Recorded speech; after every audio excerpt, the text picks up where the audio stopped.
इस कार्यक्रम के प्रायोजक हैं राजनिवास प्रीमियम इलायची, सोच जो करे राज। पटना में 24 सितंबर को CWC की बैठक, राहुल प्रियंका समेत खड़गे होंगे शामिल। वोट चोरी और बेरोजगारी पर होगी चर्चा।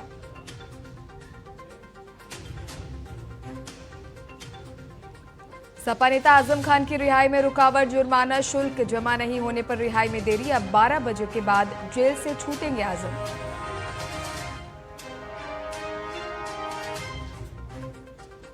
शारदीय नवरात्रि का दूसरा दिन आज मंदिरों में हो रही मां ब्रह्मचारिणी की पूजा। मां के जयकारों से गूंजे मंदिर, लगी लंबी कतारें।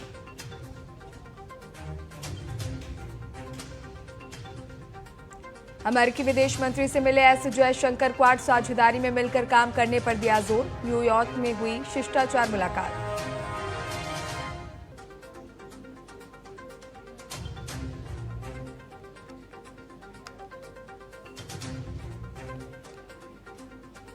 नमस्कार, बहुत स्वागत है आपका। TNP न्यूज देख रहे हैं आप। मैं हूं आपके साथ कोमल शर्मा और बुलेटिन की शुरुआत करेंगे बड़ी खबर के साथ, जहां सपा नेता आजम खान की मुश्किलें एक बार फिर से थोड़ी बढ़ चुकी है। उनकी रिहाई में रुकावट आ गई है।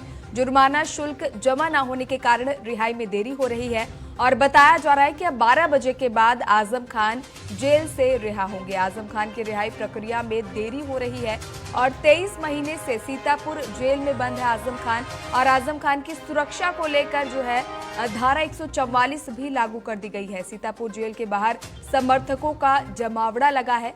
काफी बड़ी संख्या में यहाँ पार्टी कार्यकर्ता भी मौजूद है। क्वालिटी बार पर कब्जे के मामले में आजम खान को जमानत मिली थी। आजम खान को इलाहाबाद हाई कोर्ट से जमानत मिली थी। इलाहाबाद हाई कोर्ट से ये बड़ी राहत आजम खान को मिली थी, लेकिन अब उनकी रिहाई में थोड़ी देरी हो रही है और जुर्माना शुल्क जमा नहीं होने को लेकर ये पूरी जो देरी है वो बताई जा रही है। और 12 बजे के बाद अब सपा नेता आजम खान की रिहाई होगी, जेल से बाहर आएंगे। और 23 महीनों से जेल में बंद है आजम खान और उनके वापसी को लेकर पार्टी कार्यकर्ताओं में और उनके समर्थकों में काफी जोश है। लंबे इंतजार से जो पार्टी कार्यकर्ता है वो इंतजार कर रहे थे और उनके समर्थक जेल के बाहर पहुंच चुके हैं बड़ी संख्या में। और हालातों को देखते हुए सुरक्षा व्यवस्था के मद्देनजर धारा 144 लागू कर दी गई है। इलाके में भारी संख्या में पुलिस बल की भी तैनाती कर दी गई है। सपा नेता आजम खान आज रिहा होंगे। 23 महीनों से जेल में बंद है और सीतापुर जेल के बाहर इस दौरान समर्थकों का जो है जमावड़ा लगा हुआ है। लेकिन इसी बीच खबर ये आ रही है कि जुर्माना शुल्क जमा नहीं होने के कारण उनकी रिहाई में देरी हो रही है और अब 12 बजे के बाद ये जो रिहाई प्रक्रिया है वो पूरी होगी। जगह पुलिस प्रबंध किए गए हैं और ड्यूटी लगी हुई है और जन सामान्य को कोई असुविधा नहीं होगी। साथ ही साथ कोई कानूनी व्यवस्था अपने हाथ में लेने की कोशिश करेगा तो हम उसके खिलाफ उचित वैधानिक क्या धारा 144 भी लगाई गई है क्या? इसके संबंध में अभी जानकारी नहीं है, लेकिन त्योहारों के रिगार्डिंग पूर्व से धारा 144 चली आ रही है। आजम खान को लेकर बड़ी खबर है। उत्तर प्रदेश के पूर्व मंत्री और समाजवादी पार्टी के नेता आजम खान के कहीं भी कोई भी ऐसा जुड़ चुके हैं। नितिन, आजम खान की आज रिहाई होनी है, हालांकि थोड़ी देरी हो चुकी है। जुर्माना शुल्क जमा नहीं होने के कारण ये प्रक्रिया में देरी की बात कही जा रही है। क्या कुछ अपडेट है खबर को लेकर?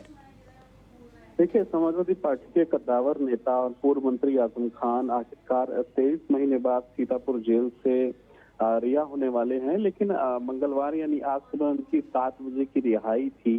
परवाना भी आ चुका था, लेकिन इसी बीच बताया जा रहा है कि कुछ कागजी कार्रवाई, कुछ बॉन्ड अभी भी पेश नहीं हो पाए हैं और इस वजह से बॉन्ड भरे नहीं जा सके और इस वजह से उनकी जो रिहाई है उसमें अब थोड़ी सी देरी होगी। 10 बजे के बाद का समय बताया जा रहा है कि 10 बजे के बाद आजम खान जेल से बाहर आएंगे और उसके लिए पूरी तैयारी की गई है। आजम खान सीधे अपने गृह नगर रामपुर पहुंचेंगे, क्योंकि सीतापुर जेल के बाहर भी उनके समर्थकों की भीड़ देखी जा रही है और ऐसे में उन्हें वहां से निकाल करके सीधे रामपुर उनके गृह नगर पहुंचाया जाएगा और वहां पर भी जो पार्टी के कार्यकर्ता हैं, जो उनके समर्थक हैं, वो वहां पर भी इकट्ठा हैं और उनका स्वागत करने की तैयारी में है। एक लंबा लेकिन इसी के साथ सुरक्षा व्यवस्था को लेकर कहा जा रहा है कि धारा 144 लागू कर दी गई है और क्या कुछ इंतजाम किए गए हैं? देखिए, बिल्कुल साफ तौर पर, क्योंकि 12 महीने 1 साल 11 महीने और 4 दिन का समय आजम खान ने जेल में बिताया है लगातार। और कई सारे ऐसे मामले हैं जिनमें कोर्ट ने आजम खान को जमानत दी है। अभी भी कई सारे ऐसे मामले जो हैं वो कोर्ट में लंबित हैं। क्वालिटी बार जमीन कब्जाने का ये मामला था जिसमें उन्हें जमानत मिली है। इसीलिए अब जो जेल के बाहर की जो स्थिति है वहां पर बड़े पैमाने पर जो पार्टी के कार्यकर्ता हैं और उनके जो समर्थक हैं वो इकट्ठा हैं। तो ऐसे में पुलिस बल भी काफी सक्रिय है। धारा 144 भी लगाई गई। अब ये घटना ना हो जाए जब आजम खान बाहर निकले, तो इस वजह से पुलिस ने वहां पर पूरे इंतजाम किए हुए हैं। और आजम खान जैसे ही बाहर निकलते हैं उनको तुरंत रामपुर ले जाया जाएगा, क्योंकि रामपुर ही उनका गृह नगर है। और वहां पर उसके बाद कई सारी और जो दूसरी अटकलें हैं उन पर भी पर्दा साफ होगा कि आजम खान समाजवादी पार्टी में जी नितिन, इसके साथ ही एक चीज और, आजम खान पर और भी कई मामले चल रहे हैं, तो ये जो जमानत मिली है किन शर्तों के आधार पर मिली है? देखिए, करीब 104 मामले जो हैं वो आजम खान के ऊपर चल रहे थे और ये 72वां मामला है जिसमें उन्हें जमानत मिली है। अभी इसके अलावा और भी कई ऐसे जो मामले हैं जो कोर्ट में लंबित हैं। जमीन कब्जाने का, क्योंकि क्वालिटी बार जमीन कब्जाने का ये जो मामला था ये काफी बहुचर्चित मामला था और ये केस साल 2019 में दर्ज हुआ था। 2019 में रामपुर की सिविल लाइन कोतवाली में FIR दर्ज की गई थी और आरोप था कि आजम खान समेत कई लोगों ने धोखाधड़ी, साजिश रचने और सबूत मिटाने जैसे अपराध जो हैं वो किए हैं। निचली अदालत ने पहले ही जमानत अर्जी जो है वो खारिज कर दी थी, जिसके बाद उन्हें हाईकोर्ट का दरवाजा खटखटाया था और हाईकोर्ट ने 18 सितंबर को उनकी जो जमानत है वो मंजूर की है। इससे पहले आजम खान ने डूंगरपुर से जुड़े एक बहुचर्चित केस में भी जमानत याचिका दाखिल की थी। इस पर 12 अगस्त को सुनवाई पूरी हुई थी और 10 सितंबर को हाईकोर्ट ने उनकी जमानत याचिका स्वीकार कर ली थी। मतलब एक के बाद एक कई ऐसे जो बड़े मामले थे उसमें कोर्ट ने उनकी जो जमानत है वो स्वीकार की। लगातार अभी सितंबर में ही 2 बड़े मामलों में उसकी जमानत हुई है। तो ऐसे में अब वो कोर्ट से बाहर आने, जेल से बाहर आने बिल्कुल, और उन्हीं के इंतजार में बड़ी संख्या में जो उनके समर्थक हैं वो पहुंच चुके हैं और इलाके में सुरक्षा व्यवस्था के किस तरह के इंतजाम है वो भी देख सकते हैं। बड़ी संख्या में पुलिस बल की तैनाती की गई है। फिलहाल नितिन, तमाम जानकारियां साझा करने के लिए बहुत बहुत धन्यवाद। और केंद्रीय गृह मंत्री अमित शाह आज गांधीनगर के दौरे पर रहेंगे, जहां वे स्टार्टअप कॉन्क्लेव 2025 का उद्घाटन करेंगे और इसके साथ ही वे सर्किट हाउस में एक समीक्षा बैठक करेंगे। अमित शाह प्रसादम भोजन रथ का लोकार्पण करेंगे और साथ ही कलोल नगर पालिका में एक तालाब का उद्घाटन भी करेंगे। इसके अलावा शाम को वे सरदार पटेल की प्रतिमा का अनावरण करेंगे।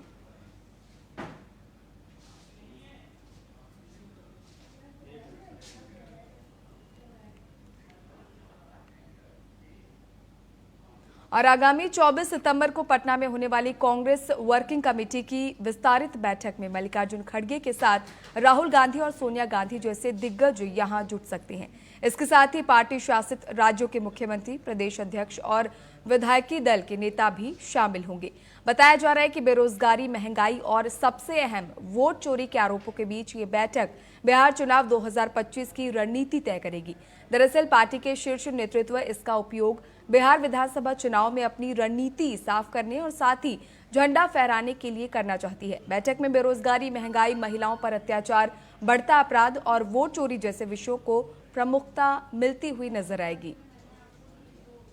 तो कांग्रेस वर्किंग कमेटी की अहम बैठक होनी है और क्योंकि बिहार में विधानसभा चुनाव होने हैं, ऐसे में ये बैठक अपने आप में काफी अहम है। कांग्रेस के जो दिग्गज नेता है वो बिहार में आएंगे और आगे की रणनीति इस दौरान तय करते हुए नजर आएंगे। 24 सितंबर को कांग्रेस की वर्किंग कमेटी की ये बैठक पटना में होनी है।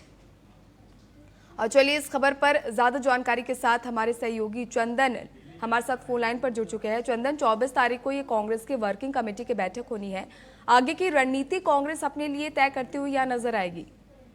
बिल्कुल, आपको बता दें पूनम की बिहार में 24 सितंबर को कांग्रेस कार्य समिति की बैठक हो रही है, जो आजादी के बाद पहली बार ये पटना में बैठक हो रही है। हालांकि वोट चोरी, लोकतंत्र के खतरे और राष्ट्रीय मुद्दा पर चर्चा होगी। हालांकि आपको बता दें कि राहुल गांधी की वोटर अधिकार यात्रा की सफलता का जश्न भी मनाया जाएगा। इसके साथ ही कांग्रेस बिहार को दूसरी लड़ाई ये इसको मान रही है। इसके साथ ही आपको बता दें आजादी के बाद ये पहली बार आपको बता दें कि पटना में कार्यकारिणी की बैठक हो रही है CWC की, जिसको लेकर के तमाम जो तैयारियां है वो कर ली गई है। हालांकि आपको बता दें कि जानकारी ये भी मिल रही है कि आज शाम तक जो राहुल गांधी और प्रियंका गांधी है वो पटना पहुंच जाएंगे और कल इस बैठक में हिस्सा भी लेंगे, शामिल भी होंगे। इस बैठक में तमाम जो राज्य के मुख्यमंत्री हैं उनके पार्टी के वो आ रहे हैं और प्रदेश अध्यक्ष जो पार्टी के हैं वो आ रहे हैं। तो ये बड़ी बैठक है, पहली बार जो आपको बता दें कि पटना में ये बैठक होने जा रही है और बिहार विधानसभा चुनाव सामने है और चुनाव को देखते हुए इस बैठठ को रखी गई है और यहाँ से रणनीति जो है बिल्कुल चंदन, कांग्रेस के बड़े बड़े दिग्गज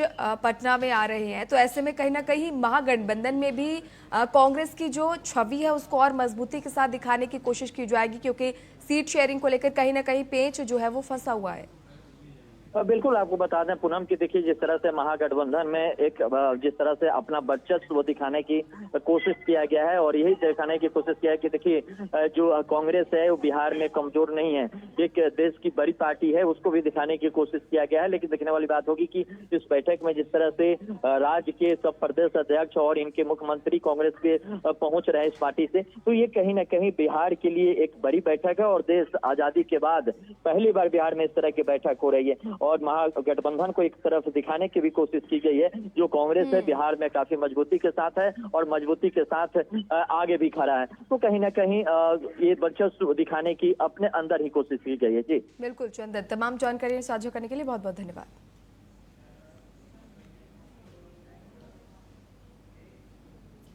लखनऊ के KGMU के ट्रॉमा सेंटर में नर्सिंग ऑफिसर शुभम राव के साथ रेजिडेंट डॉक्टर्स ने मारपीट की।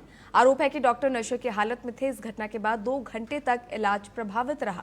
हालांकि कुलपति प्रोफेसर सोनिया नित्यानंद ने जांच के लिए कमेटी गठित की है और प्रारंभिक जांच में हड्डी रोग विभाग के 4 डॉक्टर्स को निलंबित किया गया। बता दें कि नर्सिंग स्टाफ ने कार्रवाई न होने पर कार्य बहिष्कार की चेतावनी दी थी और इसके साथ ही ट्रॉमा सेंटर का जो है घेराव किया था।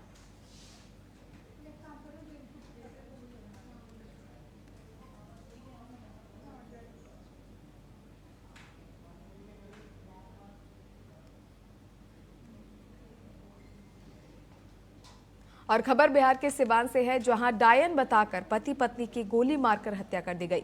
वारदात जामो थाना क्षेत्र के हेतिमपुर गांव की है, जहां रीता देवी को उनके पाटीदार रिश्तेदार डायन मानते थे और इसी अंधविश्वास में उन्होंने रीता और उनके पति अवध किशोर गुप्ता को मौत के घाट उतार दिया। पहले खेत में पति की हत्या की गई और फिर घर में पत्नी को बेटी और सास के सामने चाकू और गोली मार दी गई। अब पूरा गांव सदमे में है और पुलिस आरोपियों की तलाश में छापेमारी कर रही है। कुछ ये लोग का आपस में पटीदार ही हैं सामने के, डाइन करके कुछ विवाद था, इसी में पहले भी शायद आपसी कुछ झगड़ा हुआ था, लेकिन इतना कुछ नहीं था। ये लोग उतने ये नहीं थे, आज आया अचानक और घटना किया सामने। और TNP न्यूज पर खबरों का सिलसिला लगातार जारी है। फिलहाल रुकेंगे एक छोटे से ब्रेक के लिए।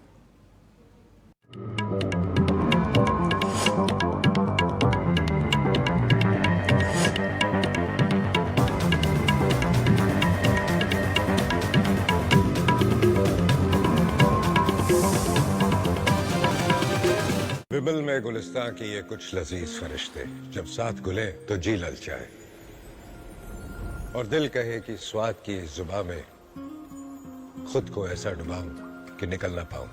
विमल की जुबान कुछ है ही ऐसी, मानते हैं ना? विमल, बोलो जुबान केसरी। अरे आज सुबह सुबह राहुल का फोन। हेलो पापा को हॉस्पिटल में भर्ती कराना है, तुरंत 15,000 चाहिए। अरे यार मेरे पास तो 1 रुपया भी नहीं है, अब क्या करूं? अरे हाँ याद आया, राम फिनकॉर्प से पर्सनल लोन ले लेता हूँ। भाई सही समय पर मदद की, दिल से शुक्रिया। Instant personal loan in 2 minutes. Ram Fincorp, download the app now.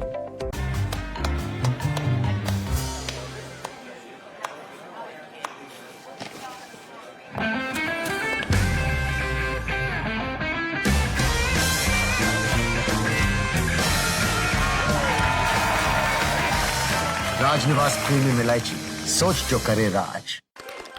They said I'm too confused, that I have too many dreams. I said I'll make every dream count. I'm a visionary at UPES University. I am tomorrow. विमल में गुलिस्तां के ये कुछ लजीज फरिश्ते जब साथ घुले तो जी ललचाए और दिल कहे कि स्वाद की जुबां में खुद को ऐसे डुबाऊं कि निकल ना पाऊं। विमल की जुबां कुछ है ही ऐसी, मानते हैं? विमल, बोलो जुबां कैसी? अजय भाई, लॉन्ग वीकेंड आ रहा है, चले मनाली? रोहित यार, जाना तो है, पर इस बार भी पैसा प्रॉब्लम बन गया। 1 मिनट, रामफिन कॉर्प है ना, ऑफिस के स्ट्रेस को पीछे छोड़ दिया और सपना पूरा कर लिया रामफिन कॉर्प के साथ। जब सपना हो स्नो वाला तो लोन हो रामफिन कॉर्प वाला। Download the app now.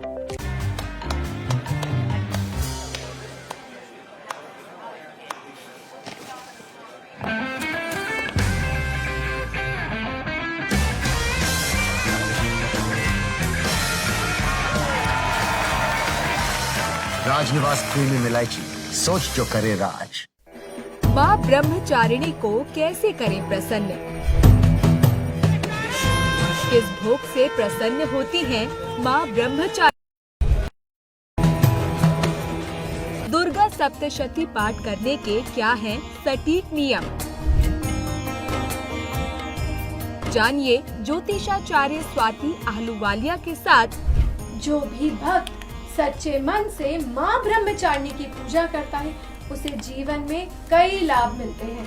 कृपा से व्यक्ति के मन में धैर्य, संयम और अनुशासन आता है। हमारे विशेष कार्यक्रम नारायणी नमस्तुते में नारायणी नमस्तुते सुबह 8:30 और दोपहर 1:30 बजे सिर्फ TNP न्यूज पर। विमल में गुलिस्तां की ये कुछ लजीज फरिश्ते जब साथ घुले तो जी ललचाए और दिल कहे कि स्वाद की जुबां में खुद को ऐसा डुबाऊं कि निकल ना पाऊं। विमल की जुबान कुछ है ही ऐसी, मानते हैं ना? विमल, बोलो जुबां कैसी? अरे आज सुबह सुबह राहुल का फोन। हेलो, पापा को हॉस्पिटल में भर्ती कराना है, तुरंत 15,000 चाहिए। अरे यार, मेरे पास तो 1 रुपया भी नहीं है, अब क्या करूं? अरे हाँ, याद आया, लोन ले लेता हूँ। भाई, सही समय पर मदद की, दिल से शुक्रिया। Instant personal loan in 2 Ramfin corp, download the app now.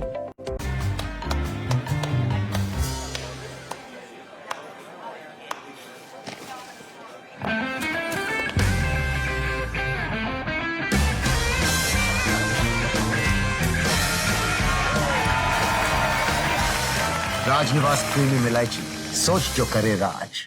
यशस्वी प्रधानमंत्री नरेंद्र मोदी जी के विकसित भारत के विजन को माननीय मुख्यमंत्री योगी आदित्यनाथ जी के साथ 25 करोड़ नागरिकों ने बनाया है समर्थ उत्तर प्रदेश का विजन 2047। विषय विशेषज्ञ, सेवानिवृत्त IAS IPS वैज्ञानिक, कुलपति, प्रोफेसर, चिकित्सक एवं सेक्टोरल स्पेशलिस्ट का पैनल कर रहा है जनपद से ग्राम स्तर तक जन संवाद। तो प्रत्येक नागरिक अपने बहुमूल्य सुझाव देकर बन रहा है यूपी के विकास में भागीदार। मोबाइल से QR कोड स्कैन करें और पोर्टल samarthuttarpradesh.up.gov.in पर लिखकर या बोलकर दर्ज कराएं सुझाव।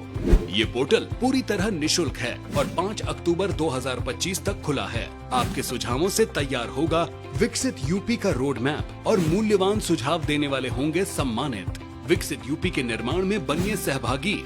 हम मिलकर बनाएंगे आत्मनिर्भर उत्तर प्रदेश 2047 का समर्थ उत्तर प्रदेश।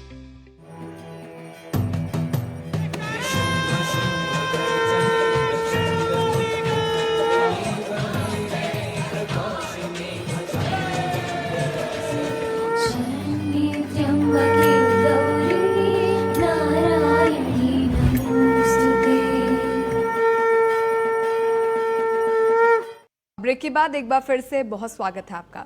आज शारदीय नवरात्रि का दूसरा दिन है। देश भर में आज मां दुर्गा के ब्रह्मचारिणी स्वरूप की पूजा की जा रही है। मंदिरों में सुबह से ही मां के दर्शन पूजन के लिए भक्तों का तांता लगा है। दिल्ली के छतरपुर और कालकाजी मंदिर में सुबह से ही भक्त मां के दर्शन के लिए कतार में खड़े हैं। यही नजारा यूपी के अयोध्या में भी देखने को मिला। नवरात्रि के विशेष अवसर पर आम दिनों से ज्यादा भीड़ इस समय वैष्णव माता मंदिर में देखने को मिल रही है। मध्य प्रदेश से लेकर उत्तराखंड तक लोग माता की भक्ति में झूमते हुए नजर आ रहे हैं। ये 4 तस्वीरें आप अपनी टीवी स्क्रीन पर देख सकते हैं, जहां हर जगह माता रानी की पूजा अर्चना के लिए मंदिरों में भक्तों की लंबी कतारें लगी हुई है। माता के दर्शन के लिए सुबह से ही लोग यहां पहुंच रहे हैं।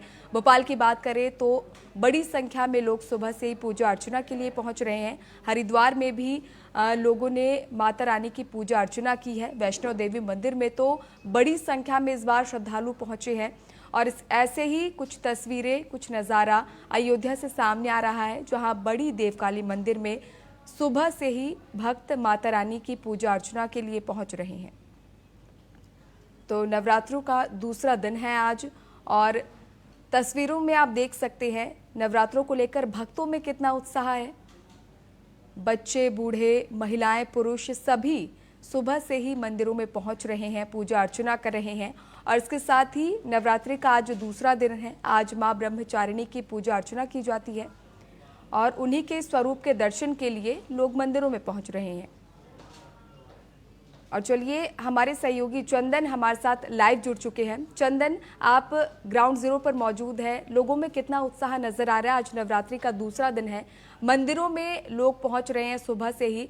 किस तरह का जोश यहाँ भक्तों में नजर आ रहा है? बिल्कुल कोमल, आपको बता दें कि अभी हम अंबिका भवानी मंदिर में है और यहाँ पे आज दिखाने की कोशिश करेंगे। और आज बता दें तो माँ की दूसरा रूप ब्रह्मचारिणी के रूप में पूजा की अर्चना किया जाता है। और ये तस्वीरें आप साफ तौर पर देखेंगे कि मंदिर कैंपस की, और यहाँ पे भी किस तरह से जो भक्तगण है वो पहुँच रहे हैं और यहाँ पे अपना पूजा अर्चना कर रहे हैं। सुबह से ही मंदिरों में जो है कि भीड़ लगी हुई है। और यहाँ की मंदिर में चलते हैं और यहाँ की मंदिर की प्रसिद्धि के बारे में भी आपको जानकारी देंगे। और ये तस्वीरें टीवी स्क्रीन पर सबसे पहले टीवी पर दिखाने की कोशिश करें और इस मंदिर के इतिहास के बारे में बता दें तो ये जो माँ की यहाँ पे पिंडी के रूप में पूजा अर्चना किया जाता है। और कहा जाता है कि माँ सती का यहाँ पे आ करके आत्मदाह किया था। और ये वही जो जगह है जहाँ पे माता का जब पिंडी के रूप में पूजा अर्चना किया जाता है। और तस्वीरें लगातार हम दिखाने की कोशिश करेंगे और ये तस्वीरें साफ तौर पर देखेंगे कि जो तमाम जो भक्तगण हैं वो आकर के यहाँ पे पूजा अर्चना करते हुए नजर आ रहे हैं। और तस्वीरें साफ तौर पर आपको हम दिखाने की कोशिश कर रहे हैं और ये तस्वीरें साफ तौर पर दिख रहा होगा। और ये तस्वीरें लगातार दिखाने की कोशिश करें कि किस तरह से यहाँ पे पूजा अर्चना किया जाता है। और माँ की आज दूसरा रूप है और दूसरे रूप में भी माँ को यहाँ पे पूजा अर्चना किया जाता है। हमारे साथ यहाँ पे मंदिर के पुजारी हैं, उनसे भी बात करने की कोशिश करेंगे। और ये आप साफ तौर पर देखेंगे ये जो माँ की जो प्रतिमा है, यही प्रतिमा है जहाँ पे तमाम जो भक्तगण आते हैं और पूजा अर्चना करते हैं। बताया जाता है के रूप में पूजा किया जाता है। यहाँ पे कोई किसी तरह की मूर्ति को स्थापना नहीं किया गया है। और ये भस्म है और ये माँ की भस्म को यहाँ से लोग पूजा अर्चना करते हैं। और यहाँ के मंदिर के जो पुजारी हैं उनसे जानकारी लेंगे। बाबा, क्या यहाँ की जानकारी है और इस मंदिर के बारे में किस तरह की व्यवस्था बताया जाता है?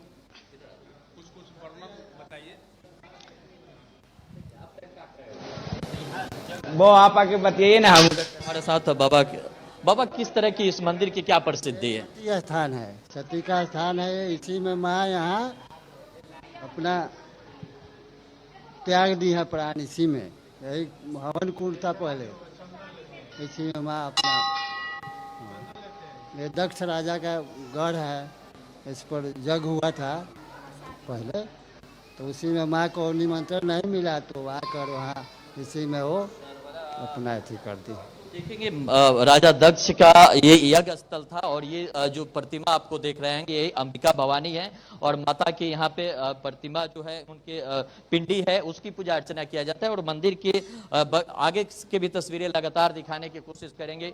और ये तस्वीरें आपको बता दें कि ये अंबिका भवानी की है। और आज बता दें कि नवरात्रि का दूसरा दिन है और दूसरा दिन में जिस तरह से पूजा अर्चना किया जाता है वो हम तस्वीरें दिखाएंगे। और इस मंदिर की खासियत बताएं तो यहाँ पे ये मंदिर की गंगा के तट पर स्थित ये मंदिर है और भव्य सा एक भोलेनाथ की जो प्रतिमा है उसको भी स्थापित किया गया है। और साफ तौर पे यहाँ पे तस्वीरों में देखेंगे कि भगवान भोलेनाथ की जो मूर्ति है उसको यहाँ पे स्थापित किया गया। तस्वीरें लगातार हम दिखाने की कोशिश करेंगे। और जो कहा जाता था कि राजा दक्ष यहाँ पे उनके यज्ञ स्थल था और यही हवन कुंड है, ये तस्वीरें लगातार शिवशंकर दिखाने की कोशिश करें। ये हवन कुंड है जहाँ पे हवन किया जाता है। और ये बता दें, खासकर कहा जाता है कि नवरात्र में इसका महत्व जो है और बढ़ जाता है। और ये तस्वीरें लगातार हम लोग दिखाने की कोशिश कर रहे हैं और इस मंदिर की व्यस्तता भी बताने की कोशिश कर रहे हैं। हालांकि आज आपको बता दें कि यहाँ पे दूर दूर से जो भक्तगण हैं, जो लोग हैं वो पहुँचते हैं, पूजा अर्चना करते हैं। और हमारे साथ यहाँ बाबा हैं। इस मंदिर के बाबा क्या खासियत है, क्या इसकी प्रसिद्धि माना गया है? ये राजा दक्ष का किला है, शंकर जी का यहाँ ससुराल हुआ। यहीं पे राजा दक्ष यज्ञ किए थे जिसमें शंकर भगवान को आमंत्रित नहीं किए थे। इससे क्रोधित होकर माँ आई और उसी हवन कुंड में माँ कूद गई। वो पूरे शरीर का त्याग कर दी यहीं पे आके। उनका शंकर भगवान को जिस उस समय मालूम चला तो वहाँ से क्रोधित होकर आए और अपने सती को शव को कंधे पे लेके पूरा नित्र क्रोधित हो गया। पूरे ब्रह्मांड में हाहाकार हो गया कि प्रलय हो जाएगा। सभी देवता शंकर भगवान विष्णु भगवान के पास गए और कहें कि प्रभु इसका कुछ निदान निकालिए। तो विष्णु भगवान अपने चक्र सुदर्शन को छोड़ के सती के शव को 52 खंडों में किए। जो जो अंग जहाँ जहाँ गिरा वो शक्तिपीठ के में उपलब्ध हुआ और ये महाशक्तिपीठ हुआ, क्योंकि यहीं से सभी शक्तिपीठ का उत्पत्ति है, इसलिए यह महाशक्तिपीठ है। बहुत समय बाद राजा सूरत और समाधि वैश्य इस स्थल पे आए और माँ का तपस्या किए। माँ भगवती प्रसन्न हुई, मिट्टी की प्रतिमा बनाकर 9 पिंड में माँ का तपस्या की, जिससे माँ प्रसन्न हुई और उनको वरदान दी। तो इसलिए महाशक्तिपीठ है। नवरात्रि में किस तरह से पूजा अर्चना किया जाता है? नवरात्रि में किस तरह के यहाँ भीड़ रहता है? ये नवरात्र हम लोग 2 नवरात्र करते हैं, चैत और आश्विन। दोनों में विशेष माँ का श्रृंगार करते हैं, विशेष पूजा करते हैं। यहाँ काफ़ी लोग आते हैं बहुत दूर दूर से, माँ का दर्शन करते हैं। सच्चे मन से जो माँ के दरबार में आता है, माँ उनकी मनोकामना को पूर्ण करती है। आज नवरात्र का दूसरा दिन है, माँ की आज किस रूप में पूजा किया जाता है और किस तरह की प्रसाद को माँ को चढ़ाया जाता है? माँ को जो माँ तो यहाँ सर्वस्व रूप है, 9 रूप में रोज यहाँ माँ का पूजा होता है। और यहाँ जो प्रसाद भोग लगाता है माँ को चढ़ाइए और घर जाइए। 9 रूप में माँ का यहाँ रोज पूजा होता है। देखेंगे कि आज माँ की ब्रह्मचारिणी के रूप में पूजा अर्चना किया जाए। तस्वीरें आप साफ तौर पर देखेंगे कि भगवान भोलेनाथ की ये तस्वीरें हैं। और आज नवरात्रि में कहा जाता है कि काफ़ी यहाँ पर भीड़ होता है और तमाम जो भक्तगण आते हैं दूर दूर से आकर के यहाँ पे पूजा अर्चना करते हैं, लोगों से मिलते हैं। और यहाँ पे भी नजर आ रहे हैं जो भगवान के दर्शन के लिए यहाँ पहुंचे, मंदिरों में पहुंचे हैं। उनसे भी बातचीत करने की कोशिश कीजिए, उनसे जानने की कोशिश कीजिए कि किस आस्था के साथ आए हैं और जो इच्छा उनकी है वो कितनी पूरी होती है यहाँ। बिल्कुल, आपको बता दें पूनम, तमाम जो भक्तगण हैं उनसे भी हम बात करने की कोशिश करेंगे। दूर दराज से भक्त भी आए हैं। किस तरह से यहाँ पूजा अर्चना किया जाता है? कहाँ कहाँ से लोग आते हैं? हम तो छपरा से आए हुए हैं। अच्छा, हमारे साथ कुछ और भक्तगण हैं। कहाँ कहाँ से लोग आते हैं? किस तरह की परिस्थिति है? बहुत दूर से आते हैं लोग यहाँ। बहुत यहाँ शक्तिपीठ है, यहाँ आने पर बहुत सारे मनोकामनाएं पूर्ण हो जाते हैं। देखेंगे कि सारे मनोकामना पूर्ण होती है जो यहाँ लोग आते हैं, लेकिन तमाम लगातार यहाँ आम पब्लिक को दर्शन होने में बहुत दिक्कत हो रहा है। दर्शन नहीं हम लोग को होता है, गेट बंद हो जाता है। हम लोग इतना दूर से पूजा पाठ करने आ रहे हैं दर्शन के लिए, सोच लीजिए गए नहीं, दर्शन हुआ। गेट से बाहर से माँ का चरण स्पर्श भी नहीं होता है। यहाँ के पंडालों का जास्ती बहुत ज़्यादा है। तो देखेंगे कुछ लोगों के आरोप है कि मंदिर में दर्शन भी नहीं किया जाता, लेकिन कुछ लोग हैं। सर, कहाँ कहाँ से लोग आते हैं? यहाँ की क्या प्रसिद्धि है? इंडिया से लोग यहाँ पे आते हैं। हम लोग का गिरी क्षेत्र है, पूरे इंडिया से, खासकर पटना, दानापुर, मुंगेर, सासाराम, भभुआ और बिहार के लोग यहाँ पे तो हाईवे करते हैं। पूरे इंडिया से लोग आते हैं। ये माँ के भवानी के बहुत शक्ति है। माँ भवानी के नाम बा। हाँ, तक्ष की यहाँ पर थी हवन कुंड है, यहाँ पर उन्होंने जग किया था। यहीं पे कुंड है। आज तक के कुंड कोई भरा ही नहीं है। हवन जो होता है, जो हम लोग कुंड में हवन करते हैं, हवन ऑल साल होता रहता है, पूरे साल। उसके बावजूद भी हवन कुंड कोई भरा ही नहीं है। इतनी शक्ति है उनके वहाँ। नवरात्रि में किस तरह का यहाँ भीड़ होता है? बहुत भीड़ होती है नवरात्रि में। अभी तो था नवरात्रि में, अभी तो कुछ ज़्यादा थे, अब वहीं कुछ नहीं भीड़ होती है। और यह आस्था का केंद्र है और साक्षात माता है यहाँ। साक्षात माता जो पिंडी रूप में अपने आप निकली हुई है, साक्षात दिव्य दर्शन हम लोग करते हैं। बिल्कुल चंदन, यानी लोगों में काफी उत्साह का माहौल यहाँ नजर आ रहा है। और जिस तरह बताया जा रहा है कि नवरात्रों में जो भक्तों की संख्या यहाँ मंदिर में आने की है वो काफी ज्यादा बढ़ जाती है। और तस्वीरों से भी आप अंदाजा लगा सकते हैं, ये जो मनमोहक दृश्य चंदन ने हमारे साथ साझा किया है, आप देख सकते हैं, माता रानी के दर्शन कर सकते हैं। फिलहाल चंदन, हमारे साथ जुड़ने के लिए और तमाम ये जो खूबसूरत तस्वीरें और जानकारियां साझा करने के लिए बहुत बहुत धन्यवाद। तो नवरात्रि का दूसरा दिन है आज और माता ब्रह्मचारिणी की आज पूजा अर्चना की जाती है। मंदिरों में जय माता दी की गूंज यहाँ आपको सुनाई देगी। चारों तरफ भक्तिमय माहौल है। रात से ही श्रद्धालु मंदिरों में लग जाते हैं, कतारों में लग जाते हैं माता रानी के दर्शन के लिए। और जगह जगह माता रानी की मूर्ति विराजित की गई है।